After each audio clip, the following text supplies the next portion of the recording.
A lot of people have asked, like, what are you gonna do with her then? You know that I love spending time with my boy RJ.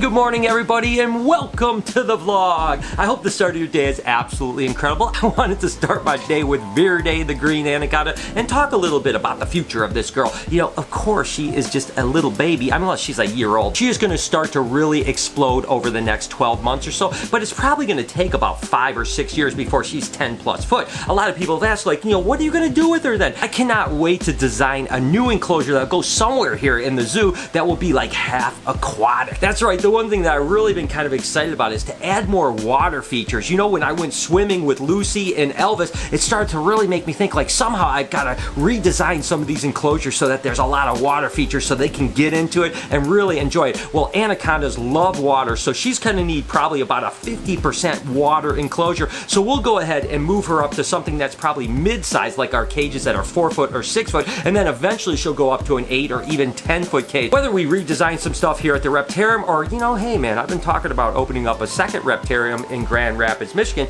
so maybe she'll go over there. I'm not 100% sure yet. Regardless, let's have an absolutely amazing day together. You guys know I like to avoid drama and all that other stuff, but I read all your comments, and there's been a few people that have been commenting lately, like, why haven't you been showing us the gator tank? I'm assuming you don't mean this gator tank, but if you do, I'll show you that. The gator tank is looking really good. Of course, we still have the 2 normal baby alligators in here. We're gonna get 8 more to get 10. I've kind of told you about that. And again, the way this tank works is that there's a hot spot over here for basking. There's a hot spot on the other side for basking. That way, when we do get a bunch of alligators, or when they get a little bit bigger, if they want to crawl out, they can crawl up and do some basking. And by the way, I do find the little babies up here or up there kind of often, which is kind of surprising to me. So again, I don't think you guys were talking about this alligator tank, but if you were, there it is. What I do think you guys were talking about was Salt and Pepper's tank. And the reason I haven't been showing it, not that I'm embarrassed or anything, but it's a quarantine area, and it's kind of not the most visually amazing area. And this is basically what it is. This is the tank that we keep Salt and Pepper, and you can see Salt and Pepper right over there.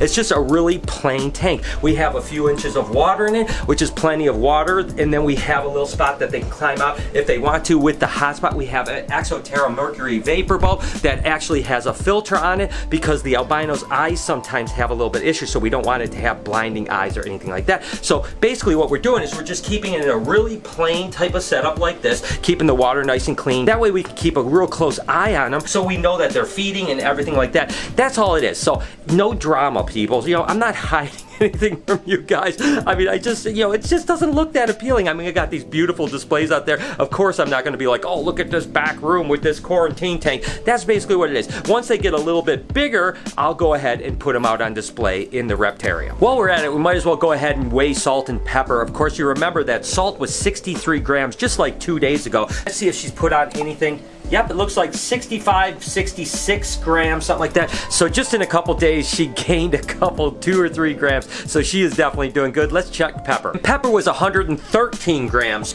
Still 113 grams, so Pepper didn't change at all, but Salt actually gained a few grams, so that's really good. I'm not worried about Pepper at all. It's a chunker, so I'm sure over the next week or two, it'll gain plenty of weight, but I'm super happy to see that Salt is growing. Again, once it gets to about 100 grams, we'll probably put it on display out in the Reptarium. I'm pretty excited about this animal here. I actually showed you guys this little girl when she was just a baby about a year and a half ago, and look at now, she's a full-grown adult. Of course, this is a pink-eyed Leucistic Texas rat. Now, most of the Leucistic Texas rats you see will have the black eyes, but way back in the day, pink eyes were actually relatively common, but nowadays they hardly ever are around. So I haven't seen more than a handful of pink-eyed Leucistic Texas rats in probably the last 5 years or so. So I'm really excited to get this back into the breeding program and hopefully produce some here this next year. Again, it's just awesome to see that it's already an adult and going into hibernation, and hopefully it'll have babies here sometime next year. Black Friday shipping is still continuing.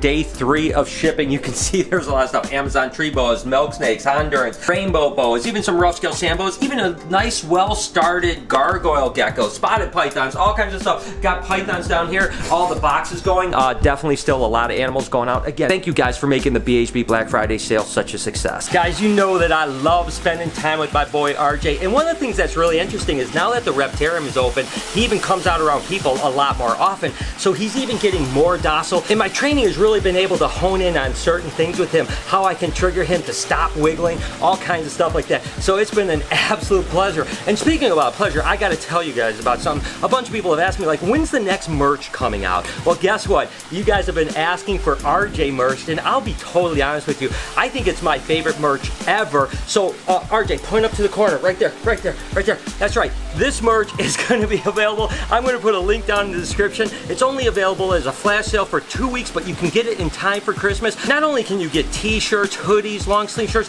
but this time you can actually get an RJ mug. And I think he looks absolutely amazing with this RJ bling going on. And it definitely, I love the saying, one arm, all the charm. That's right, because RJ, he is such a charmer and he's an incredible animal. So if you want to get some merch for yourself or someone else for Christmas, please go down in the description, click on that link and get you some merch. As for now, I'm just going to spend a little time with my baby here. I absolutely love this guy so much. And again, if you ever want to come visit him at the Reptarium, just check out the calendar at thereptarium.com and you'll get an opportunity because he typically shows up at least once every weekend. So there it is, guys. Get your merch, please. It's probably been too long since I've updated you guys on Helen, the no-eyed ball python. She's doing absolutely incredible. Look at how chunky she is. She's really kind of up the food. And you know, for her age, she is definitely small, but you got to remember the first 6 or 7 months of her life, she was being assist fed. So now that she's eating really well, she's doing really well over here, and I expect her to grow a tremendous amount. And yes, people still see her all the time and love her to death. As a matter of fact, it's really funny because a lot of the kids will come up to him and say, oh my God, that ball python is sleeping, its eyes are closed. Well, we all know that ball pythons don't have eyelids. Well, not all of us, but they don't have eyelids. And she was obviously born without eyes. But it's a great way for me then to start teaching them things about animals. Not only the fact that a disabled animal like this can still thrive, but the fact that it's an amazing animal. One of the things I find truly bizarre about this animal is the fact that she's always climbing on these ridges. Almost all the time I find her on this middle ridge here, sometimes even on this top ridge. And I think to myself, like, how does she figure that out? I mean, I understand how she eats because she has the tongue with the Jacobson's organ. She has all her heat pits, so she can identify kind of infrared her prey, or at least smell the prey. But how did she map out that these ledges are there? That is amazing to me. I just think it's absolutely stunning. And it's a way I can teach people that even animals without eyes can still thrive. Helen is amazing. Laurie's getting upset with me. Go away. Laurie, I'm just trying to help. No, you're not. You're Yes, making everything so much harder. Laurie, I'm helping. Am I helping? No. Okay. You're kind of just talking. I know I am. But you're working so hard. She's in work. Go away. She doesn't like to be bothered when she's packing. It's very stressful. It's the most stressful part of her day. It's right there. What can I do to help, Laurie? Go away.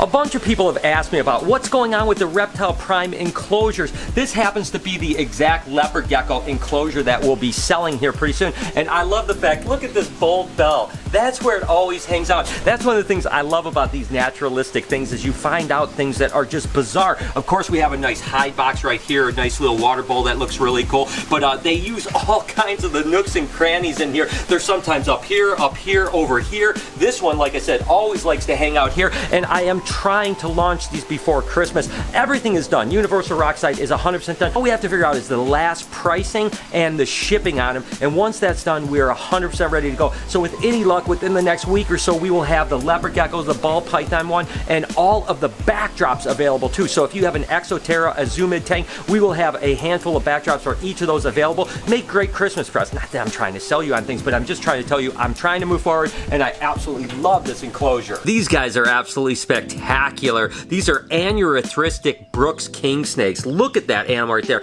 But ooh, it's a feisty little monkey too. I can't believe it. Normally these guys are pretty chill, but this one is reared up and ooh, I don't want it to bite me in the face, that's for sure. But look at how gorgeous that snake is right there. And this is another breeder. You know, we had a huge group of Brooks king snakes, and when we ended up downsizing and moving here, we sold most of our Brooks off, so we have a handful of new ones coming up this next year. Some white size stuff, hypo stuff, the peanut butter and jelly stuff, and this anuretristic is absolutely gorgeous. You know, one of the reasons I always say that I don't really like being called like a reptile expert per se is because I'm always learning things. And one of the things that really has kind of blown me away about the Reptarium, and after almost 30 years of keeping reptiles, you think this wouldn't be as big of a surprised. But an animal like Crackle here has really taught me something, as well as the blood python and a bunch of other animals. Things that are typically a little bit bitey, whether they're food aggressive, defensive, whatever it is, how quickly they can actually get habituated to handling. The blood python was that great example. Again, it came in, I wasn't 100% sure. Now it's bulletproof. You can take it out and throw it around anyone's neck, and it just handles amazing. Crackle literally a month ago would bite you almost every time you picked it up. It wasn't out of aggression or even defensive.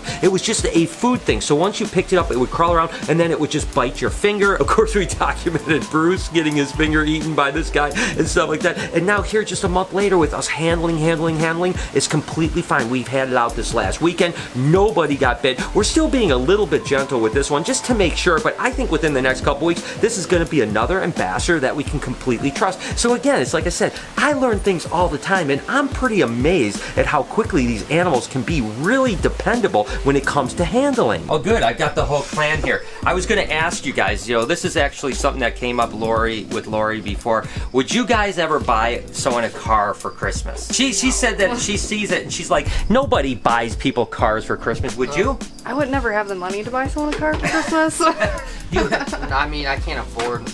No? Laurie, you would buy me a car, wouldn't you? I need to buy you a car, but no, I I don't wouldn't. need a car. My car is fine. It's going to last another 5 or 6 years. Eric, what about you? It's a Chevy. I bought people cars Christmas for all the time. What? Hobby Lobby. Comes in a little box, and you glue it together. That's not what the commercials. The commercials where they wake up and they look out the door and there's a car with a bow on and it. it just really makes me mad. It You know does. what I mean? It I don't know pisses why. me I don't know why. Kelsey, would you do it? No way, I'd buy myself a car.